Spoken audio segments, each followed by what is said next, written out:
ONO Radio.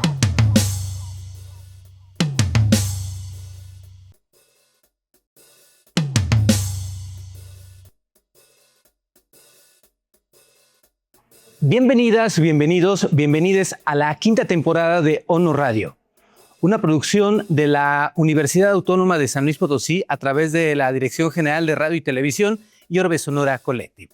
En esta ocasión tenemos a la cineasta Olivia Portillo Rangel, una mujer que ha estado haciendo un trabajo interesante respecto al documentalismo. Y bueno, ella está llegando en este momento. Acompáñenme, por favor.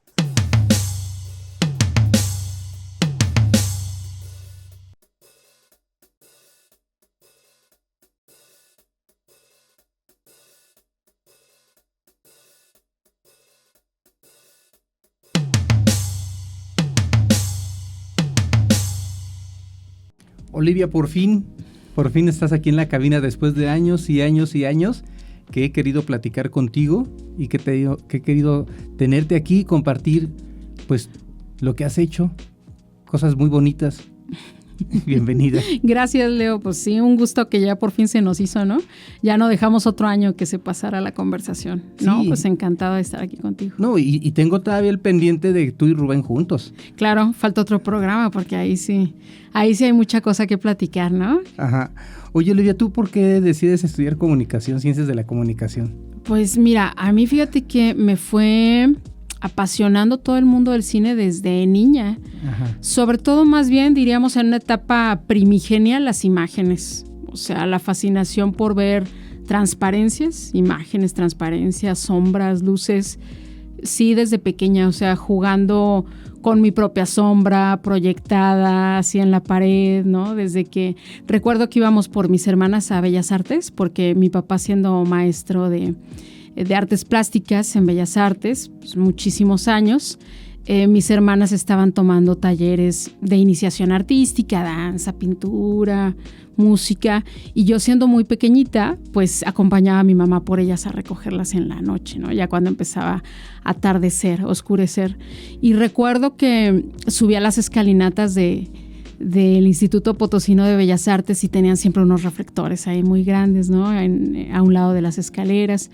Y se proyectaban sombras muy interesantes y desde ahí podía pasarme rato, ¿no? No diría que horas, pero sí muchos minutos esperando a que salieran. Y yo estaba feliz jugando con mi imagen proyectada, con las sombras, con las luces. Y es un recuerdo, yo creo que de los primeros que tengo, de los más primigenios de jugar con la imagen.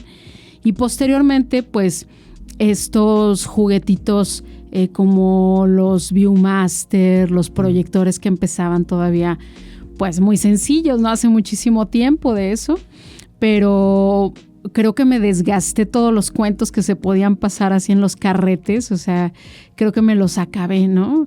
De verlos y ver las imágenes como eran estereoscópicos, empezar a jugar, ¿no? Con la estereoscopía, ver las historias así proyectadas, y era lo que tenía acceso. Entonces me encantaba pues toda esta cuestión de la imagen, de las historias. O sea, ¿tú tienes proyector de Viewmaster? O sea, sí, uno chiquito, porque siempre quería tener como el que se proyectaba en la pared, pero como que todos me decían, no, olvídalo, o sea, ese juguete no te va a llegar, ¿no? Ajá. Entonces, además, yo siendo la más pequeña de mis hermanas, pues heredé todos los juguetes de ellas, entonces era lo que ya sobró de lo que quedó de ellas.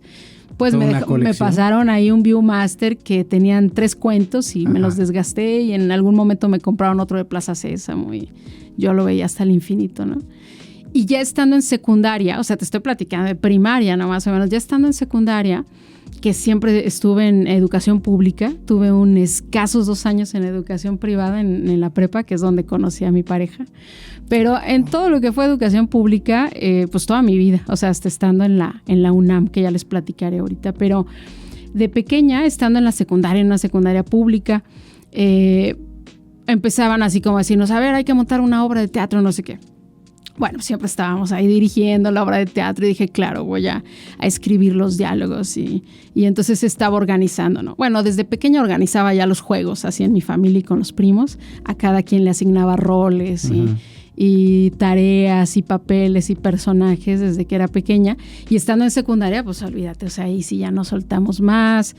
También me encantaba la oratoria, poesía, todo lo que fuera hablar en público. En la primaria, estando muy pequeñita, como de 8 años, así me treparon en un tapanco hacia afuera de la escuela pública en la calle, como a interpretar a la patria y demás. Y fue muy divertido, son los recuerdos que tengo escénicos, o sea, los primeros momentos escénicos, ¿no? Y ya después, más adelante en la prepa, pues había un cineclub, que yo cuando empiezo a ver las primeras pelis, más bien me apasiono mucho por saber cómo la habían hecho, quiénes eran los directores, aprenderme los nombres de las personas que estaban involucradas en el proyecto. Es decir, no me quedé nunca como en un papel de espectadora solamente, o sea, siempre me quise como indagar más, ¿no? Sí, indagar más en el proceso cinematográfico, entenderlo y demás. Y entonces en el cineclub, pues cuando terminé prepa, o sea, estando ahí viendo películas que eran pues bastante comerciales, o sea, era solamente como un estilo de película, ¿no? Como Ajá. de blockbuster, lo que te llega Ajá. a Estados Unidos. Y entonces terminando la prepa, que eran prepas de 2 años, en ese entonces era lo común, pues yo tenía clarísimo que iba a estudiar cine. De hecho, desde la secundaria hasta me decían, ¿y tú qué vas a hacer de grande? Yo decía películas. Y me decían como las de Steven Spielberg, y les dije, no estoy segura que de esas, pero sí voy a hacer películas. Desde la secundaria, ¿no? Y qué curioso, porque no tenía idea cómo, o sea, no sabía cómo era el proceso, pero sí la certeza, o sea, la certeza estuvo desde bien pequeña de que iba a trabajar con la imagen y para hacer películas. Y entonces pues ya ahí fue una búsqueda y bueno, fue toparse con pared, porque yo dije, claro, estoy lista para estudiar cine. Y dije, bueno, ¿a dónde me voy? Pues me voy a México, pero imagínate a los 17 años, ¿no? Pues era menor de edad y todo. Entonces, pues claro que mi familia me dijo, no, pues no, nadie de nuestra familia se ha ido a estudiar fuera, no hay manera de que te vayas a estudiar fuera, busca algo aquí. Y ya, pues yo dije, pues es que ¿qué se le parece en el San Luis Potosí de finales de los 90, ¿no? O sea, ¿qué se le parece algo que sea un proyecto de estudios cinematográficos? Pues nada, lo que más había era la carrera de comunicación, que hasta el 8º semestre tenía una materia que era apreciación cinematográfica, que era como un cineclub, uh-huh. ¿no? Entonces era como que, bueno, voy a estudiar ahí y hasta que llegue al 8º semestre a lo mejor me platican un poquito de cine. Y así fue como me acerqué a la Facultad de Comunicación, pero fue muy divertido estar ahí, la verdad se me fue volando el tiempo. Throwback raro. Cuando tú caminas en el día a día, cuando tú sales de casa, empiezas a observar el mundo de una manera bien distinta, porque tú eres documentalista, ¿no? Pero además esto no es algo que comenzó el día de ayer, sino es algo que viene desde tu niñez. ¿Cómo vas observando el día cómo vas observando esa cotidianidad en el día a día? ¿Cómo vas armando historias? ¿Cómo es tu ojo? Fíjate que sí me considero una persona que, como bien lo comentas, tiene una facilidad o un hábito contemplativo, y creo que de ahí surge como la cuestión de las profesiones que tienen que ver con la imagen, ¿no? Creo que lo contemplativo a lo mejor, no sé si lo heredé un poco desde papá, que es pintor, y viene como esta cuestión del ojo, pero también como de tener pausa para contemplar el mundo. Entonces sí considero que tengo un timing distinto, o sea, distinto como a la mayoría de quienes me rodean y de, como bien comentas, hago el día al día, ¿no? O sea, de las personas que están cerca de mí en mi cotidianidad, en mi familia, la casa, el trabajo, sí percibo que tengo un timing distinto. No considero que obviamente soy la única persona en que lo tiene, pero sí tengo una pausa distinta para todo. Para ver, para comer, para todo, como para en general disfrutar el momento presente casi siempre, y procuro estar presente, ¿no? O sea, en medio de la vorágine de lo que es vivir hoy en día y ser un adulto de edad promedio al día, de edad mediana, al día de hoy, en este momento, en este contexto mexicano, potosino, sí considero que tengo pausas que como que a veces el resto de la gente no se suele dar. Sí, me imagino que estás junto a Rubén, tu pareja, tu esposo, tomando un café y ya le hiciste 1000 bucles. Sí, o sea, ¿no? él ya, y además él ya acabó hace horas, ¿no? O sea, Rubén en 1 minuto, 3 puede haber terminado ya de comer, y no, yo sigo ahí porque además empiezo a platicar y así, ¿no? Y claro, o sea, pues ahí se empieza uno a contar historias y a, no sé, como a hacer comentarios, decir, mira, o sea, desde que ves y abres la ventana, o sea, que es algo que me encanta. Y soy una observadora eterna de la luna. La luna es como en particular como un planeta muy peculiar. ¿Es de queso? Y también me gusta el queso muchísimo, fíjate. Pero me encanta observar la luna, o sea, me encanta. Y Rubén también tiene como muy presentes, de que está en cuarto menguante, de que está haciendo toda la información sobre cuándo va a ser luna nueva, cuándo va a ser luna llena, etcétera. Pero yo sin tener como esa información o sin estar como pendiente del calendario lunar, sí es algo que disfruto muchísimo de ver, ¿no? O sea, siempre me sigue sorprendiendo el cielo todos los días, me encanta ver el cielo todos los días. Y eso, los colores, ¿no? Ver, pues esto sí, en la luz, la sombra, creo que es algo que me sigue acompañando como esa. ¿Cuál es tu color favorito del día? Creo que sí, las horas mágicas sí siguen siendo muy increíbles, ¿no? Las horas rosas, que es el amanecer, que suelo no ver tanto porque no soy una persona tan matutina, aunque me obliguen a hacerlo.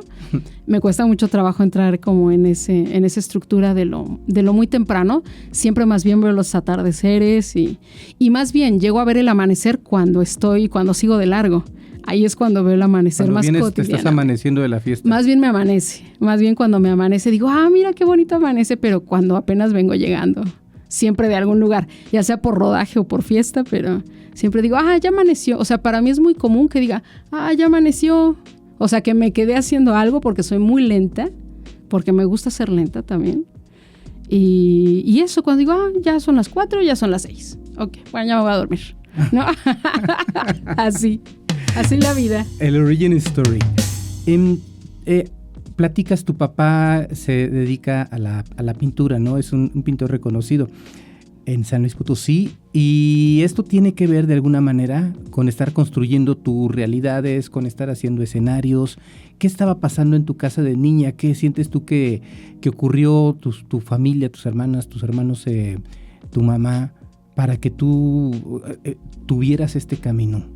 Fíjate que sí, ahora que lo comentas, Leo, la vida de toda la familia completamente ha sido permeada por la profesión de mi papá. Siempre a mi papá se le dio pues un trato de mucho reconocimiento en el entorno familiar también, o sea, aparte de pues todos los alumnos que lo quieren muchísimo, de sus colegas, de sus maestros, y nosotras como hijas pues también siempre, y sus nietos ahora, siempre él ha tenido como el reconocimiento de todos, porque realmente pues es un artista, nació con esa facilidad de imaginar mundos, de plasmarlos en una sola imagen. Entonces, pues para mí es como recurrente desde pequeña, pues todo el aroma de los materiales, del óleo, del aguarrás, de un sinfín de materiales y de ver las paredes siempre llenas de pinturas y de paisajes, que de vez cada tanto él los iba cambiando, ¿no? Y pues creo que sí tenemos cierta sensibilidad despierta, o sea, mis hermanas, mis sobrinitos, siempre como a ese lado artístico. Y también mi papá fue como un portal para justo acceder a todo lo que era una pues, cartelera de opciones artísticas, me refiero porque estando en el Instituto Potosino de Bellas Artes trabajando, pues era cerca estar en la danza y el Festival de Danza Contemporánea, era como todo muy cercano, ¿no? Ser como muy sensible a la música también, a ver a las esculturas. O sea, yo desde pequeña pues corría ahí por todos los pasillos de Bellas Artes, ¿no? Y mis hermanas también y todo. Entonces todo eso era como que parecía que no había una frontera, como que seguía siendo tu casa, ¿no? Entrar ahí al Instituto Potosino y estar en la casa y creo que también, pues eso, ver como la imaginería de mi papá expuesta en los muros de la casa todo el tiempo, ver paisajes, ver todo el amor que le tiene a San Luis Potosí y cómo lo fue representando también. El pueblo de Cerro de San Pedro, que él tiene como una pues cantidad de obra, creo que ha hecho un recuento muy minucioso de cómo fue la evolución del Cerro de Real de 14, de muchas haciendas de San Luis, y pues como nosotros veíamos, aparte de eso, aparte sus figuras alargadas de realismo mágico, que no solamente se quedaba como en hacer un retrato, sino que él tenía una propuesta artística y presentaba estos cuerpos pues como muy alargados, ¿no? Como estos esqueletos de pescado, en fin, como jugar con esa imaginería, que era algo como que parecía muy natural, ¿no? O sea, en nosotros era como muy natural fomentar esa imaginación y imaginar historias a partir de una sola pintura, ¿no? ¿Y no te pasaba que observabas a las personas y les encontrabas formas distintas? Mira, ese señor tiene la forma como de gallo. Claro, sobre todo creo que ahora que lo estamos platicando, recuerdo mucho un cuadro de un campamento de la gente que vivía en vagones del tren, y me encantaba ver el cuadro y imaginar historias, o sea, como a partir de ahí, de que veía una imagen que mi papá había pintado, yo me imaginaba historias de la gente que estaba ahí viviendo, ¿no? Como en esos campamentos, y esta gente alargada y misteriosa que dibujaba mi papá, como con esa aura un poco atemporal, neblinesca, fantasmal, ¿no? De alguna manera. Y eso, o sea, me encantaba como jugar viendo esas imágenes y ver cómo desplegaba como si fuera un hechizo, una magia, ver de una hoja de papel simple, un carbón, ver cómo sacaba una imagen y sacaba otra imagen. Es como si te la sacaran del sombrero, ¿no? Del mago, como si desplegara. ¿Y el límite es tu imaginación? Sí, completamente, o sea, era ver que él no paraba, ¿no? O sea, hasta la fecha como que no paraba de dibujar formas, ¿no? Y demás, o sea, de todo, de cualquier cosa puede ser un pretexto, ¿no? Una fruta, un árbol caído, un insecto muerto, ver cómo todo tenía algún interés, ¿no? O sea, desde donde él lo veía. Oye, entonces todo esto te va dando un camino que te dices, pues yo quiero estudiar cine. Y aquí lo que más se le parece son las ciencias de la comunicación, porque hay una materia que es apreciación cinematográfica. Sí. Cuando por fin llegas a esa materia, ¿qué es lo que ocurre? ¿Encuentras lo que querías? ¿Se quedó corta la situación o qué pasó? Pues fíjate que nomás me prendí más, o sea, con la carrera de comunicación completa, además de que me pasó volando, encontrar el periodismo, encontrar materias como el radio, encontrar materias como televisión, como sea que las hayamos tenido, en el sentido de que era una escuela que también tenía poco tiempo, o sea, era relativamente joven, ¿no? Entonces, yo creo que cuando llegué, me parece que tenía 10 años la carrera de existir, cuando yo llegué a la Facultad de Comunicación, que en ese entonces era Escuela de Comunicación. Y entonces, creo que también, aparte de que me estaba divirtiendo yo con todas las materias, que ni siquiera las imaginé, porque yo iba como por el premio de la última materia de octavo semestre, pero en el camino haber encontrado lo que era el periodismo, que en mis manos me hubieran soltado una cámara reflex, fue así como la locura. O sea, para mí también fue otro portal. Y mi papá me compró esa cámara, ¿no? Encontró el cuerpo en las vías, así, y luego me consiguió el lente, y él armó la cámara, y siempre fue muy apasionado a la fotografía también. Aunque mi papá siempre decía es que la pintura es más que la fotografía, en fin, no se le compara. Pero al yo no tener habilidad plástica, porque yo no dibujaba, soy la única de mis nosotras tres, de mis dos hermanas y yo. ¿Son mujeres? Somos todas? 3 mujeres. Okay. Y todas tienen mucha facilidad para dibujar, hasta mis sobrinos, ¿no? Pero yo no tenía facilidad para dibujar. O sea, sí una facilidad visual. Ajá. Y muy contemplativa, pero a mí no se me facilitaba dibujar. Entonces, cuando me dan una cámara, es así como que me explotó la tacha, ¿no? Porque dije, wow, ya sé. O sea, aquí me explicaron cómo estaba la onda del encuadre, de la luz, del diafragma, de tal. Y dije, ya estoy. Si nada más hay que entender esto, déjenme divierto un rato, ¿no? Y me encantó la fotografía. Me encantó tener la posibilidad, ahora viendo hacia atrás lo valoro mucho, de entrar al cuarto oscuro, de revelar, de los químicos. La magia, ¿no? Sí. Y era una magia también como parecida a la de papá, era un lugar que tenía un aroma, así como la casa te podía oler a pinceles, o sobre todo su salón de pintura, y recordar todavía hasta la fecha cómo huele el salón de pintura donde mi papá daba clase, pues igual era en la Facultad de Comunicación el olor de laboratorio, ¿no? Y entonces estaba encontrando un mundo muy paralelo, como una plataforma muy paralela, que pues ya cuando vino lo de cine, pues fue como una golosina al final, que nada más me prendió más, ¿no? Y lo más padre es que creo que como mis profesores, siempre tuve como mucha habilidad o facilidad para hacer amigos, siempre le he tenido amigas, amigos, y siempre como he tenido mucha camaradería con los profesores también, aunque yo era muy jovencita. Pero como se ven que me gustaba el cine y tal, me compartían videos, o sea, fuera de clase como que no se terminaba el aprendizaje porque ya dijeras, bueno, ya saliste de la hora de clase, sino más bien seguíamos cotorreando horas sobre nuestros rollos y la imagen y el video y tal. Y entonces me mostraban cosas que estaban haciendo en la UDG, me enseñaban un documental que habían hecho en la UDG, que era un documental de creación, como muy reflexivo, muy chavosov, de un chico güirra que hace una reflexión sobre la imagen, pero estaba en silla de ruedas y hace toda una peregrinación la comunidad para llevarlo pues a todo lo que es la ruta güirrárica. Y me encantó verlo porque era muy visual. Y tal cual yo estaba por acabar la carrera y dije, ¿dónde hacen esto? Yo necesito estar haciendo esto.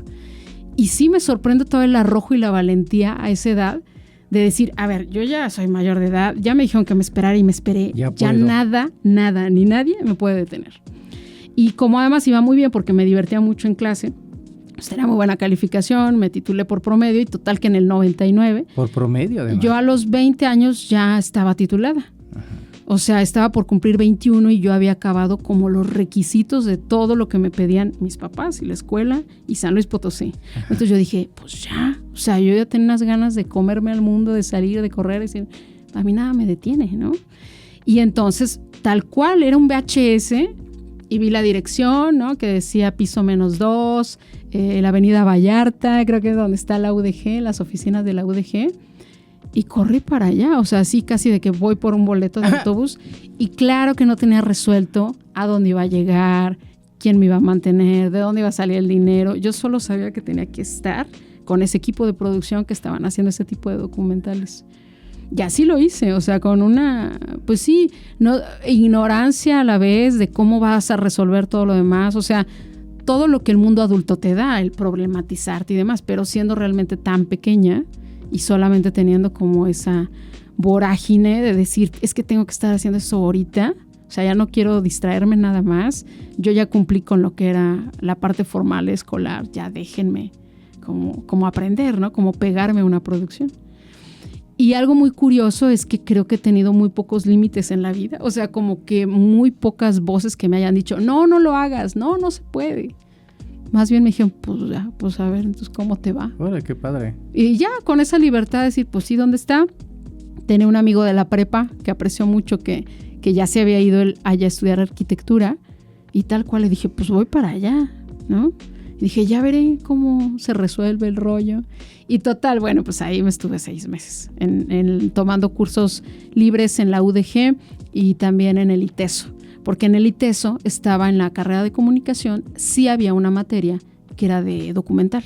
Uh-huh. Entonces dije, pues ya, yo no tengo que tener ningún título porque ya tengo uno, no vengo por la carrera del ITESO, solamente quiero aprender.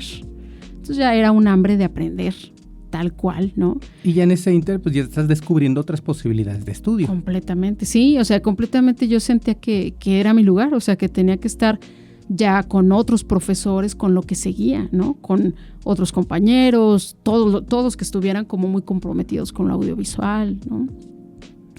Y así empezó como el camino muy de empezar a buscar opciones, porque claro que yo decía, hay una maestría, pero no, o sea, pasaron 20 años para que yo pudiera cursar la maestría de cine documental en la UNAM, y fui la primera generación aún así, o sea, falta un chorro de tiempo. ¿Por qué pasó ese tiempo? Porque no había estudios como tal formales de posgrado en México. Ajá. De audiovisual. Y estuve revisando varios años después de lo de UDG y de haber estado en Guadalajara en talleres pequeños.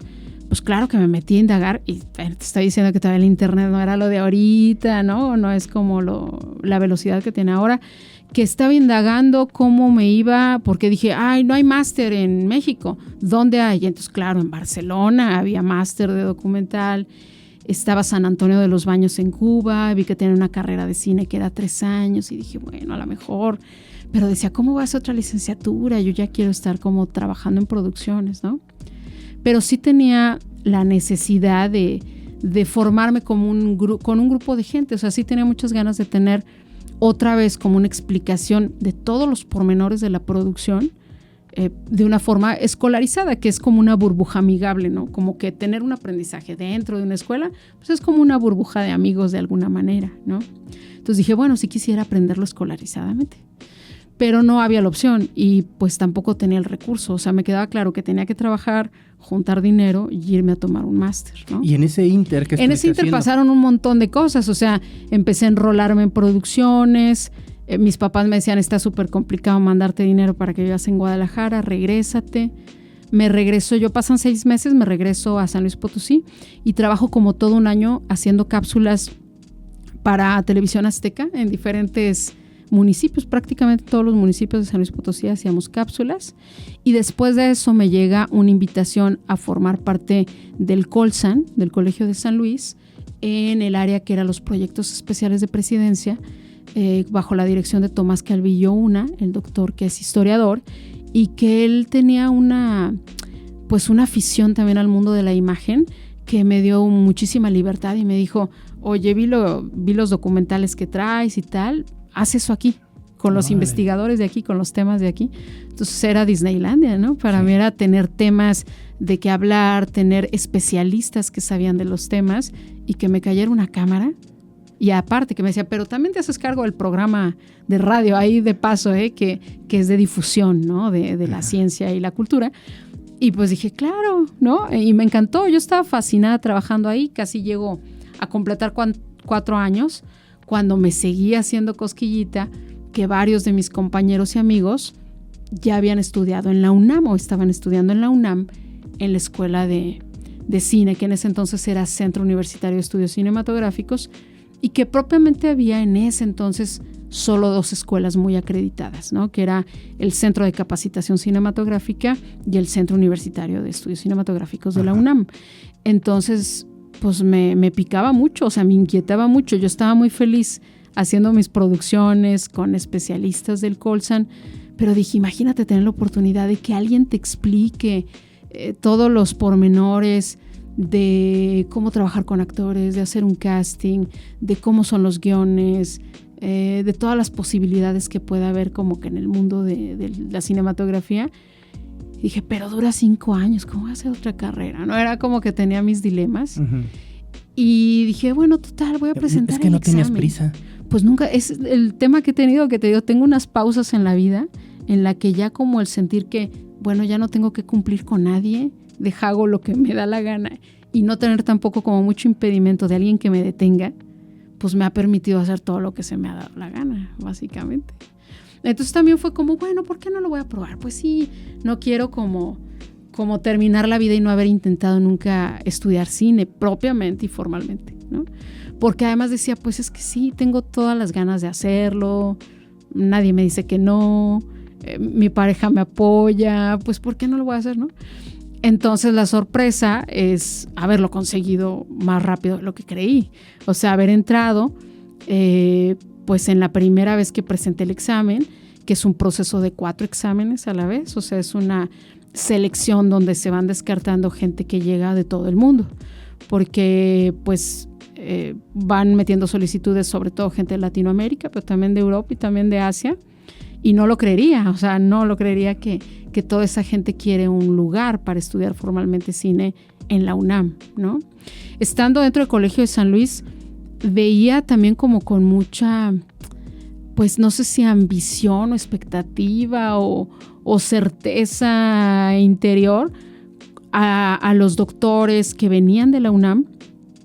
Sentía como que ahí iba a haber algo de historia, o sea, decía, qué padre, la UNAM siempre fue una institución que valoré muchísimo. Entonces, cuando intento, es muy curioso porque en mi generación es la primera vez que quedó desfasado el examen de ingreso de CCC y de CUEC, porque siempre eran al mismo tiempo. Y cuando llega mi generación es la primera vez que los desfasan. Entonces dije, muy bien, voy a aplicar a la UNAM y luego todavía tengo oportunidad de a la siguiente escuela. En fin, y si no sucede, dije, pues a lo mejor sí me voy a Cuba, a San Antonio de los Baños, o si no al máster de Barcelona, ¿no? Uh-huh. Pero sí tenía todavía mucho el interés, aunque estaba trabajando en Colsan y me sentía muy bien. Es uno de los mejores lugares donde he trabajado, porque pues para mí es Disneylandia haciendo documental. Uh-huh. Y entonces dije, ok, pero sí podría hacer una pausa y volver a estudiar y volver a como a la onda académica, ¿no? Y pues con la gran fortuna de quedar en la primera en la UNAM, pues no lo pensé. Dejé todo lo que hasta ese momento había construido, ¿no? Aquí. Lo que está on.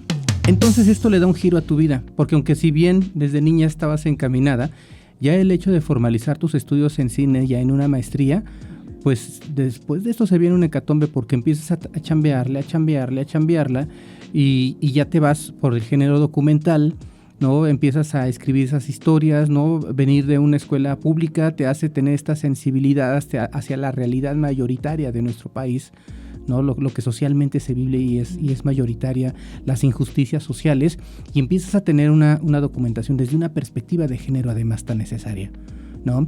Y se vienen varias cosas, se viene Así Baila México, pero también se viene lo que hiciste con José La Cebra, y muchas otras cosas, hasta una nominación, ¿no? Sí, fíjate que pues qué importante tener una plataforma como la UNAM, o sea, como haber caído a ese espacio en el que te puedes dedicar, así digo yo, nivel monje, o sea, completamente decir, solo quiero hacer esto, no me hablen de nada más, no me interesa nada más, solo voy a hacer esto, ¿no? Y hacerlo de día y de noche y vivir para eso, y con esa pasión se vivía en la UNAM, o sea, todos tus maestros, tus compañeros, todos estaban en eso, o sea, era lo más importante que para todos les había pasado.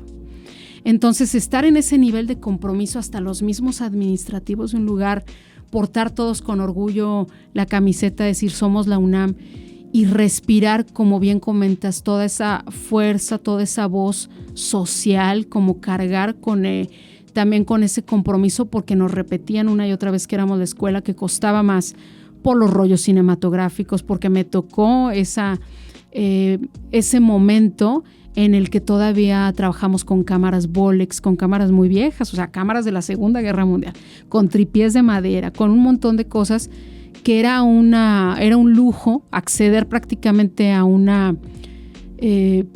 pues a un almacén que parece un museo de cosas, ¿no? Ahí de cámaras, de tripiés, de luces viejísimas, y entender cómo había sido la producción desde que había surgido desde los hermanos Lumière y vivirla, o sea, agarrar y decir, es que tú tienes que hacer un corto con tantos pies de material con esa cámara, porque con esa cámara se ha hecho y así lo hicieron desde los Lumière.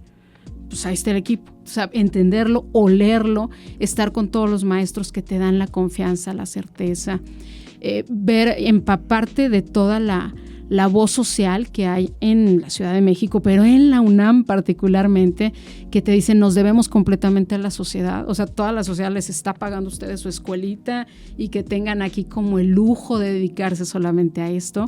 Entonces los temas de los que hables tienen que ser pues temas que interesen, que sean para beneficio social. Entonces eso completamente pues cala muy hondo y no hay manera de que seas ajeno, de que no te importe como lo que le pasa a los demás, ¿no? Entonces ahí viene como bien comentas, un vuelco de decir, ya no es un punto de retorno, eres una persona que ha quedado tocado profundamente a los cambios sociales, a ser sensible como a lo que le pase a todos, ¿no? O sea, como a la sociedad y cuáles son los temas locales y estar siempre como muy informado, en fin, que te interese, que te afecte lo que les está pasando a todos los demás, al entorno.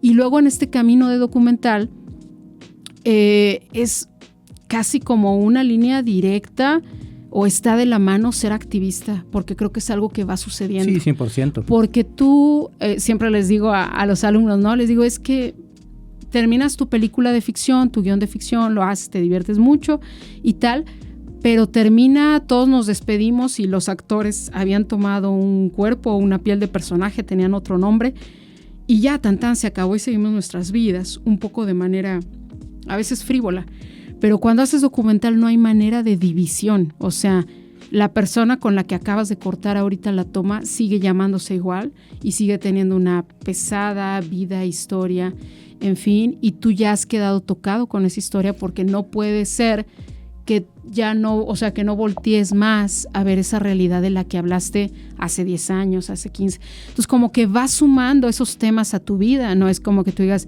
ya no me interesa el Cerro de San Pedro, ni me interesa la lucha ambiental de San Luis Potosí, ni me interesa los derechos de la comunidad LGBTI, o ya no me interesa la tercera edad y sus dinámicas de baile y socialización en la Ciudadela. O sea, un montón de cosas y de personajes que siente uno, que trae uno consigo y que te gusta que así sea. O sea, pero que también tú dices, por otro lado, ¿no? es una fuerza que te va lastimando también.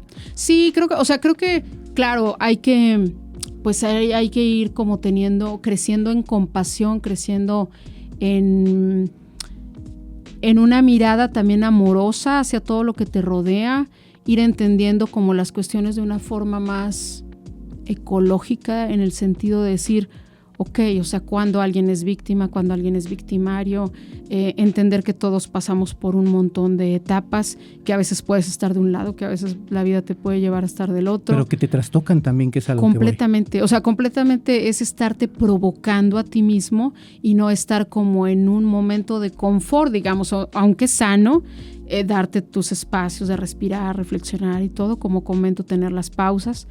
Pero de todas maneras es importante que te siga afectando. A mí me encanta cuando una película o un tema o una imagen me sigue conmoviendo. O sea, como que digo, ay, siento que estoy viva cuando algo me movió, me sacó de la habituación del día, cuando algo me provocó, una nota, algo que esté viendo, cualquier cosa, y diga, híjole, es que hay un tema fuertísimo para quedarse años, porque además el documental aparte tiene esta cuestión de que tú no haces tu corto de ficción en una semana, sino que cuando estás en una indagación documental se te pueden ir años, 1 año, 5 o 10. En México me sorprende mucho trabajos de documentalistas, mujeres sobre todo, que me parece que son súper pacientes y apasionadas para seguir un tema 10 años. Y me extrañaba mucho, o sea, me extrañaba y me sorprendía y me encantaba la coincidencia de que fácilmente encuentro en la mente 5 directoras, 10, que han tenido investigaciones por 10 años de los temas, de los protagonistas, y que pueden seguir en un tema toda la vida haciendo películas de ese tema y ver cómo ha evolucionado como esos protagonistas. Claro, ¿no? Claro, fíjate que ahí me ocurrió algo cuando veo el documental de Carla Póntigo, porque es tan grande todo lo que tocas y tan peligroso. Hay un punto, por ejemplo, en donde se habla del tráfico de órganos en San Luis Potosí, un tema que como que no se le puso el dedo, y yo me quedé así como que, a ver, espérate. ¿Cómo que existe eso? ¿Cómo que en este lugar? ¿Cómo que está en el documental y la prensa no lo está tocando? ¿Sabes? O sea, hasta el día de hoy me simbra y es espeluznante saber que ese tipo de situaciones están tan a la vuelta de la esquina, y que cualquiera de nosotros, cualquier día, saliendo al sufrir un accidente, podemos estar en esa situación, o nuestro cuerpo en una plancha, expuestos a un tráfico de órganos. Es fuertísimo, y fíjate que cuando yo comencé con la investigación y entrar en el mundo de Esperanza Lusciotto, la mamá de Carla, y me platicaba pues todo el viacrucis que ha tenido a partir del asesinato de su hija, del feminicidio de su hija, yo primero decía, híjole, está peligroso. Dije, pero bueno, pues estamos aquí, vamos a entrarle, vamos a hacer este trabajo de acompañamiento, porque es básicamente como veo al documental, sobre todo en el caso de Justicia para Carla Póntigo, lo veo como un acompañamiento que trató desde mi interior tener la motivación de ser todo lo más respetuoso posible y simplemente ser un acompañamiento. No pretendía hacer un trabajo amarillista, en fin, o sea, como si había tenido el caso un trato muy amarillista. Entonces fue como acompaña a Esperanza, que platique cuando quiera platicar y que se sienta en confianza para hablar de lo que quiera, ¿no? En el momento que ella quiera. Entonces, cuando salieron estos temas, de como bien comentas, delicadísimos, del trato, las injusticias, la cuestión de los órganos en los hospitales, ¿no? Aquí en San Luis Potosí. Si tú dices, ok, ¿a dónde nos va a llevar esto? Puede ser muy peligroso. Hay mucha gente que me decía, ¿no te da miedo? ¿No te da miedo? No, pues yo me lo pregunté cuando yo estaba también, pero viendo. fíjate que a mí lo que más me sorprendió, y para mal, es que como a nadie le interesa, pues quedó como decir, hubo un punto en el que tú dije, pues no, Olivia, no va a pasar nada porque a nadie le interesa. O sea, a nadie le interesa indagar más, me refiero, de la gente que tendría que estar haciendo algo, no les interesa. Entonces, como decir, bueno, pues ya que se te acabe la paranoia, porque a nadie le interesa rascar más este tema, ¿no? Entonces ahí también yo bajé un poquito como el miedo, porque decir, no, Olivia, como este caso hay, estamos llenísimos, ¿no? ¿Cuántos documentales podría surgir de temas espeluznantes? Y claro, o sea, es como la cuestión del periodista, todo el riesgo que tienen los periodistas, ¿no? Tanto que, no sé, se ha disminuido o casi desaparecido las notas rojas, en fin, porque el riesgo era muy alto, ¿no? Uh-huh. En estas circunstancias, en este momento histórico, que haya notas rojas, en fin, o sea, hay como un montón de portales ahí en los que podrías entrar. Entonces, bueno, es como muy parecido un poco el ámbito del documentalista cuando toca temas así. Creo que siempre como que la protección es ver de qué manera esta libertad, de qué manera lo abordas, de qué forma quedan entre líneas en los temas, para que el espectador haga también sus conclusiones y que justo siempre lo tomes como alguien pensante, ¿no? O sea, que siempre consideres que a quien le hablas es alguien muy inteligente. Entonces, eso me gusta también del documental, porque cuando tiras un argumento documental, sabes que tienes un público y un espectador inteligentísimo, que puedes aventarle un tema principal o un leitmotiv, pero hay mucho subtexto. A veces hasta en las expresiones, en el lenguaje no verbal, en todas las cosas que se quedan por ahí que se comentan, ¿no? Como en el marco del tema principal. Entonces hay muchas cosas como para seguir, y eso de que es inacabable, uno dice, no, pues ¿cuándo termino de hablar de...? Nunca. En la línea documental dices, no termino de indagar. Podrías irte por la línea de los temas de justicia ambiental, de los derechos de la comunidad LGBTI o de la cuestión de los feminicidios, y tú dices, no acabaría, o sea, y es increíble que así sea, porque tú dices, podemos seguir hablando y hablando y hablando de esto, y cada quien va a tener una perspectiva. Cada persona que quiera hacer documental puede abordar un pedacito del momento que le toca vivir, en fin. O sea, creo que todos aportan, ¿no? En este sentido, al rompecabezas de la realidad, ¿no? Cuando tú llegas ya con toda esta experiencia y con esta pasión que nunca terminará, y estás en la parte académica y te encuentras a las Olivias y a los Olivios de 19 años, ¿qué encuentras en ellos y en ellas? Pues eso ha sido bien bonito ahora que decidimos regresar a San Luis Potosí después de casi 15 años que estuve en Ciudad de México, porque allá tampoco la cuerda se acababa, ¿no? Allá me podía seguir y seguir y seguir. Claro. Y después de que terminé la carrera formal de cine, es que entro a la maestría que apenas se iba a hacer de cine documental, ya entonces en la Escuela Nacional de Arte Cinematográfico, la ENAC. Y entonces, bueno, pues ahí me di cuerda con todas las producciones, con mis proyectos, con los de mis compañeros, todos los vivíamos igual de intensos, a tope. Y ya estando poquito antes de pandemia, en el 19, nosotros decidimos regresar por varios motivos personales, de familiares, de que nuestros papás ya eran más ancianos, necesitaban más apoyo aquí en San Luis. En fin, entonces regresamos, y un campo muy natural para mí es integrarme en el ámbito universitario, ¿no? Además, creo que la UNAM, a la gente que forma, parece que forma como gente muy capacitada y muy dispuesta para dar clase y para entrenar a muchas otras personas, ¿no? Que les guste el campo. Entonces, para mí fue muy fácil, pues como volver a tocar la puerta, acercarme a la gente del colegio, a los investigadores, al Colegio de San Luis, y otra vez a la que había sido mi primer carrera. Y bueno, no es que haya sido tan fluido, pero finalmente se fue abriendo el camino para volver a tener acceso a alumnos. O sea, fue un camino como muy natural, que llegaron muchos, como bien comentas, chicos y chicas muy deseosos, con mucha sed y hambre de tener experiencias con la cámara. Y pues ha sido muy bonito guiarles, o sea, me reflejo completamente en ellos, ¿no? Hay quienes tienen más claras las cosas, quienes tienen mucha certeza, quienes tienen mucha valentía. Hay otros que todavía están como orbitando más en un montón de cosas que les gustan. Y me encanta verlos, yo disfruto mucho con ellos el proceso. Me considero como una docente muy hippie, en el sentido de que sí tengo el plan, sí trabajamos sobre los programas muy detenidamente y tal, pero siempre me gusta mucho como vibrar como está el alumno en ese momento, sentir un poco como si traen alguna preocupación, si están muy dispersos, si están distraídos, y sobre eso vamos llevando la clase. O sea, sí me gusta mucho dar pausa también en las clases, ponernos un rato a respirar, meditamos un momentito, después continuamos, empezamos a hablar de lo que vieron, de lo que están viendo en su teléfono, de lo que les agobia, de lo que les llama la atención, y sobre eso vamos exponiendo los contenidos, ¿no? De qué haces tú con la cámara, ahora que vivimos con cámaras todo el tiempo, en fin. Entonces yo he estado aprendiendo un montón de ellos todo el tiempo, tienen un montón de retos y me gusta mucho, pues me siento como colega, siempre me cuesta hasta como, todavía hasta la fecha como que no veo una distancia, o sea, para mí no la hay prácticamente, ¿no?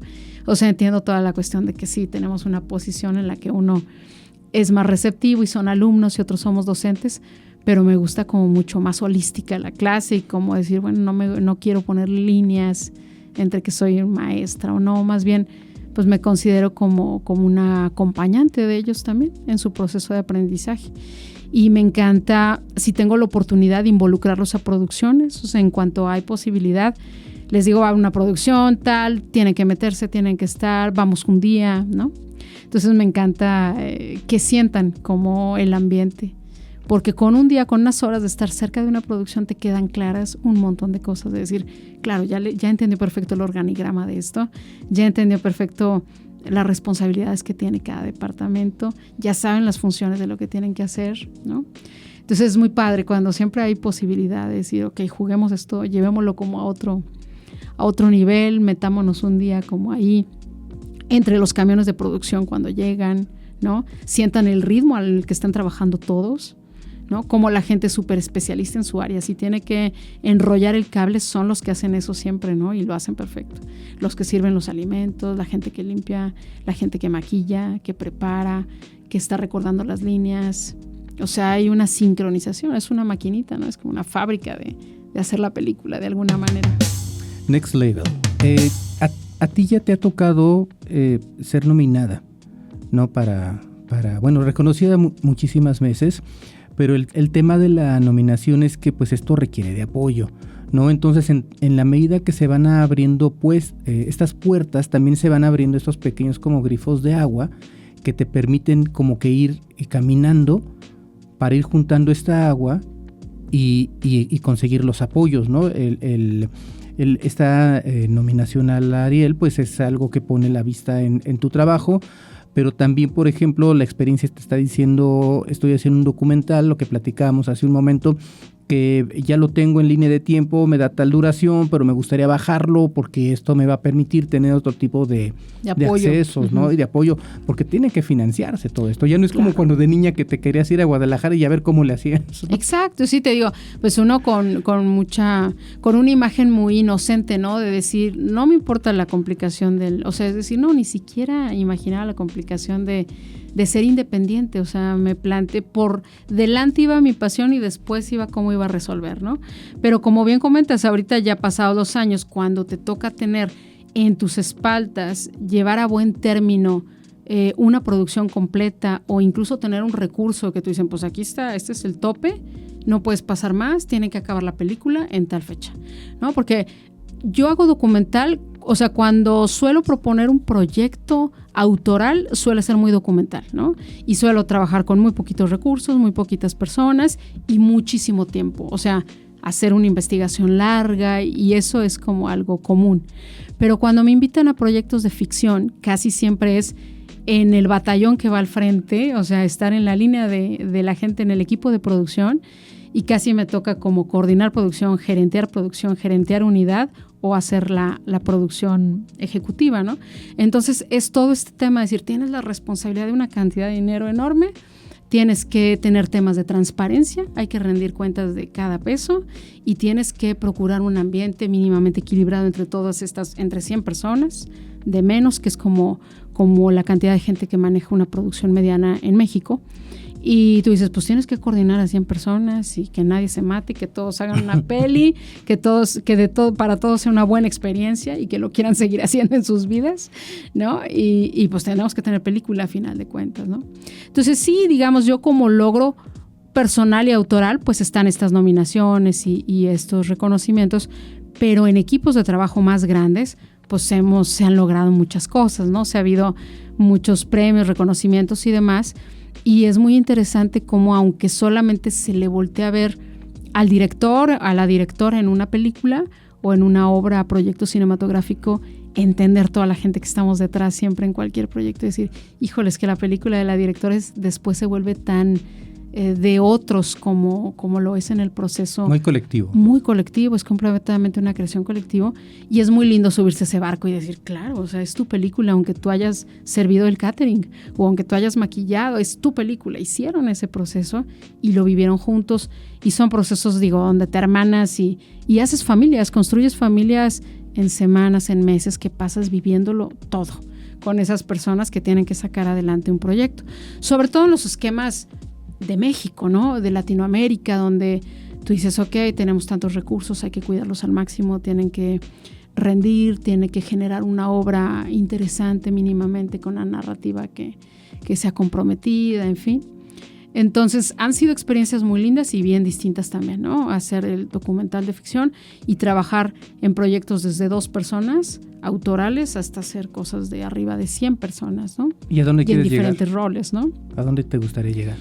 Pues creo que sobre todo provocando a la gente, o sea, más que decir, quiero llegar a tal festival, que eso me parece algo hueco, o sea, creo que eso, pues por añadidura, sucede en el proceso. En consecuencia, pero más bien tú lo que quieres es que te vean, o sea, tú lo que quieres es comunicar a final de cuentas y transmitir, y hay veces que, les digo yo a los alumnos, es que hay veces que no solamente es que quieras compartir información, hay veces que solo quieres hacer sentir a alguien algo, o sea, hay veces que solamente quieres estrujar al otro que está en la butaca, ¿no? O sea, hay veces que ni siquiera es algo tan conceptual. Es un tema de que el cine tiene que agarrar los sentidos. Entonces tienes que agarrar los sentidos de otro y cuando te gusta ese ejercicio, pues eso es lo que quieres lograr una y otra vez, ¿no? O sea, como dices, quiero volver a provocar eso.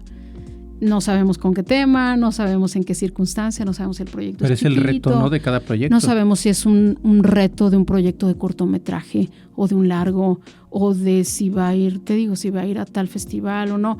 Más que nada tú dices, bueno, no importa, así sea algo que yo esté haciendo con el teléfono tal vez y que va a YouTube y que no va a tener como mayor gala ni alfombra. Tú dices, no importa, pero que quien lo vea quede como con lo que sintió un rato. Que pueden ser 2 minutos o 60 o más, ¿no? Claro, y tú dices, bueno, con que se ha tocado a alguien y que yo lo haya podido provocar, haya podido transmitir eso, pues eso te encanta, o sea, eso es como muy embriagante, ¿no? Como que lo quieres provocar una y otra vez. ¿Y eso lo has hecho muchas veces, Olivia? Pues yo siento que sí, de alguna manera, o sea, y es interesante porque has navegado entre diferentes públicos y hay veces que es muy común que te dicen, lo veo y vuelvo a llorar, ¿no? Y digamos, por mencionar un ejemplo, lo veo, me vuelvo a reír, en fin. Pero a mí me gusta también sentir eso cuando lo estoy haciendo. O sea, cuando yo hago una obra, aunque sea muy sencillita, y yo misma como público me pongo como público y digo, híjole, volví a llorar otra vez, o sí me mueve, entonces va a servir, entonces va a mover a alguien más, forzosamente. O sea, cuando logra reacciones y provocaciones en mí misma, digo, esto va a servir, esto sí va a funcionar para alguien más. Got your leader. Olivia, pues a mí me da mucho gusto haberte tenido en esta plática porque tú eres una persona que a mí me ha abierto puertas en varios sentidos, ¿no? Desde laborales, por recomendaciones, hasta cuando yo veo tu trabajo me dejas inquieto, me dejas pensando, me dejas con miedo también, pero también con placer. Entonces, no lo habíamos platicado, pero se ha logrado esta conexión con el artista o con el autor, ¿no? Y el público, y para mí es bien bonito podértelo decir cara a cara, ¿no? Y agradecértelo también con todo el corazón, Olivia. Gracias por tu trabajo. Tienes un compromiso muy grande con las personas y lo logras también, y nos logras hacer reflexionar y nos logras mover y nos logras hacer que tengamos terror viendo la realidad, ¿no? O sea, más allá de la ficción, y eso es pues es feo también, ¿no? Porque uno se queda intranquilo, pero alguien te lo tiene que decir. Y alguien te tiene que abrir el ojo, y alguien te tiene que dar esa información, ¿no? Y tú has sido responsable socialmente de informarnos a muchas y a muchos. Muchas gracias y muchas gracias por haber venido. No, pues gracias por el espacio. Ojalá que la vida que haya podamos seguir haciendo esto mismo y eso de que no sea intrascendente la labor, sino que algo quede del aroma, ¿no? De lo que estamos haciendo. Y qué padre, cuando me comentas esto, cuando logro que cuando noto que alguien se alteró mínimamente por algo que vio, ya sea, no importa si para arriba, si le da para arriba o si se empieza a preocupar y digo, ok, está funcionando, o sea, está bien lo que estamos haciendo porque ya no te dejó como llegaste, ¿no? Entonces, a mí me encanta seguir haciendo eso. Ojalá que haya muchas chances más de seguirlo haciendo. Y si no fuera así, estoy súper feliz en el punto de decir, ok, lo que se logró y está increíble. Gracias. Gracias, Leo. Gracias a ti.